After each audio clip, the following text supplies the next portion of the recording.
Hey everyone. So I know this recap is a little late. I was hoping to do more than just the recap. I'm gonna first obviously go through the Allegiance Infinity Trilogy recap of the base and everything. One of the things I was waiting on was I was missing 6 base cards by the time I was done opening the 2 boxes and sorting through all the cards. So I went and picked them up.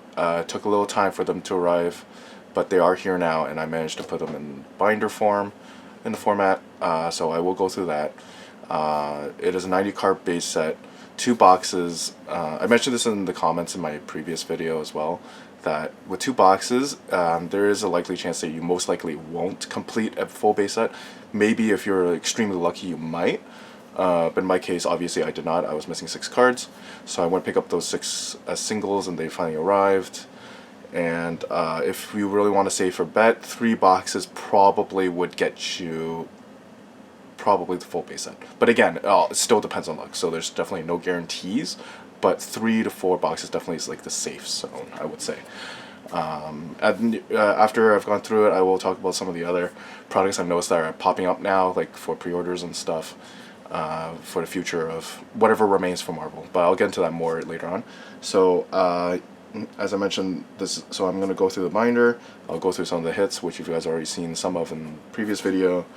It is 90 card base set. I'm hoping the lighting is better in this. I'm trying not to shine the light directly on the binder this time, so maybe it's easier to see all the cards this way. I do really like a lot of this art. I did not grow up reading the Infinity Trilogy. That came like before my time, or at least before the time I actually got into it. However, some of the art I do recognize and really do enjoy, even compared to some of the more modern art that we see now. For example, like especially for Spider-Man, I think that art itself is really cool. Another one I would say is, I think is a really cool design, is some of the older like Iron Man suit designs, like this one. Because I grew up, when I started getting into Iron Man, my very first issue ever was issue 300 of Iron Man. That was with Ultimo, and it showed various Iron Man suits working together with Tony and James Rhodes as War Machine. So I thought that was pretty cool. I do like designs. Some people don't, because it is a little more classic and a little more outdated designs, but I personally really like it. Some of the other cool characters in the set, like you have Galactus for sure. You have art for like Scarlet Witch. It's really cool. Moon Knight for sure is in this. That was really awesome. But yeah, I really like how they crop the art, so that way it's very characters centric, and it's not like just completely cut off where it's just like it's got other like random limbs of other characters or whatnot in frame. So they sort of cropped it so that way the character that the card is supposed to have the name of is as centered as possible. Yeah, so like this art of Moon Knight is really cool, I think. But yeah, so then that's the 90 card base set. And then there's the canvas chapters, which is like printed on like a canvas style card for those who buy not just like entertainment cards but sports cards as well. Specifically hockey, they know what canvas type card stock is like, especially with hockey. So that I didn't really care so much about completing like the inserts and stuff like that. So canvas chapters, I think how many there were there? Like 18, 22. So 22 and 2 boxes, so roughly like 11, I would say. Not it may not or may not be accurate, but it's roughly like that. There was 5 the disappeared inserts, 4 Expeditionary Force cards, Cosmic Catastrophe. I got 3 of those, which I got some really cool characters that with like the Hulk, and then with Silver Surfer in the same frame, as well as Wolverine.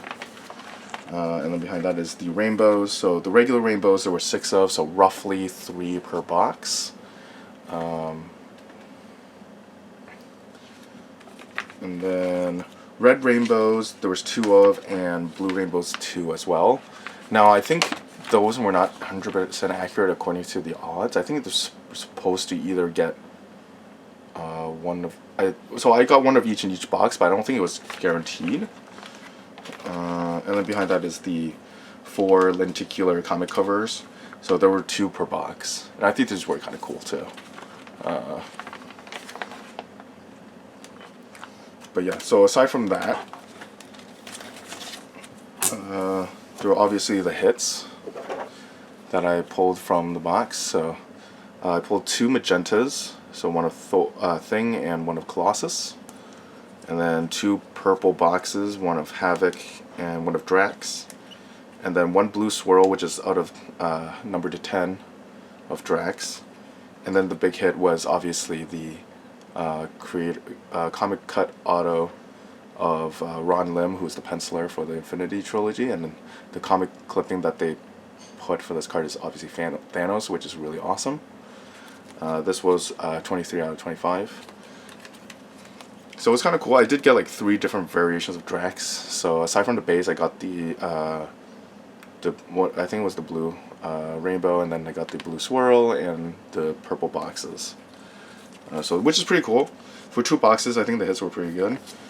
And to go from there, going forward, there's not too many. Well, actually, I can't say there's not too many, because I feel like Upper Deck right now is kind of going through as many products as they can before their license is up, because they're based on the information I found online, their license should be up sometime in early 2025.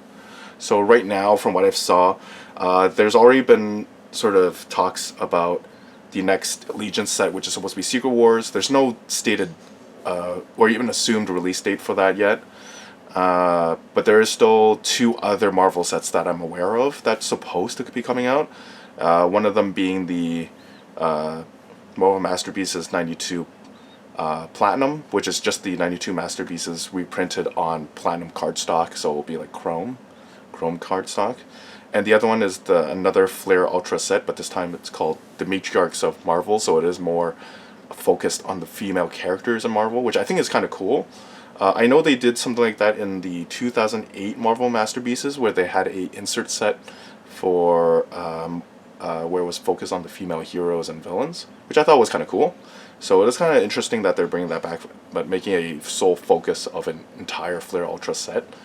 Other than that, I am aware that Upper Deck will be releasing, I think, their first physical, I will say, because I know they already first physical DC product next year, early next year.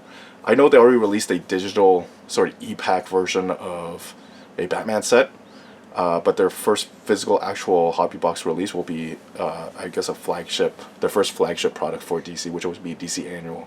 I probably won't most likely get that. I just want to see what it will look like, because I know that the license is moving over to Topps, and unfortunately I wasn't able to get any of the European boxes of the Topps when they first released it earlier, I think like a few months ago. And it was kind of crazy to import it anyways. It was like a few $100s per box.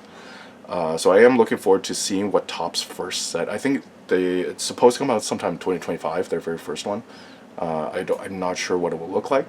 I'm hoping it's good. I've had Topps products before. I've opened like soccer related stuff from them, like the UEFA Champions League stuff, Bundesliga stuff, as well as some MLS stuff. So I know the quality of some of their cards are quite nice. So I'm hoping that their Marvel stuff is just the same. Otherwise, yeah, those are kind of the expected stuff. I don't know if I'm gonna be getting picking up a box of the Marvel Masterpiece 92 Platinum. At least I'm not sure about the hobby box, because I don't know how much they are. There are blaster boxes that will be available, which I think I might pick up a few of those instead. Because I didn't start, when it comes to Marvel cards, it was only in the last, I think 5-6 years when I started really getting back into it. But prior to that, the very first time I ever collected it was the 94 Marvel Masterpieces with the Hildebrandt brothers. That was the first time I ever really jumped into card collecting as a kid. So it would be kind of nice to get some 92 Marvel Masterpieces, depending on the price, of course. But yeah, we'll see. So I hope you guys look forward to that. I don't know when that will be happening. Right now, I've seen dates floating around, saying that it could be next month, December, when 92 Marvel Masterpieces Platinum will release. Same with Flair Ultra Meteorites on Marvel, but that's not guaranteed. Things could always get delayed and pushed back.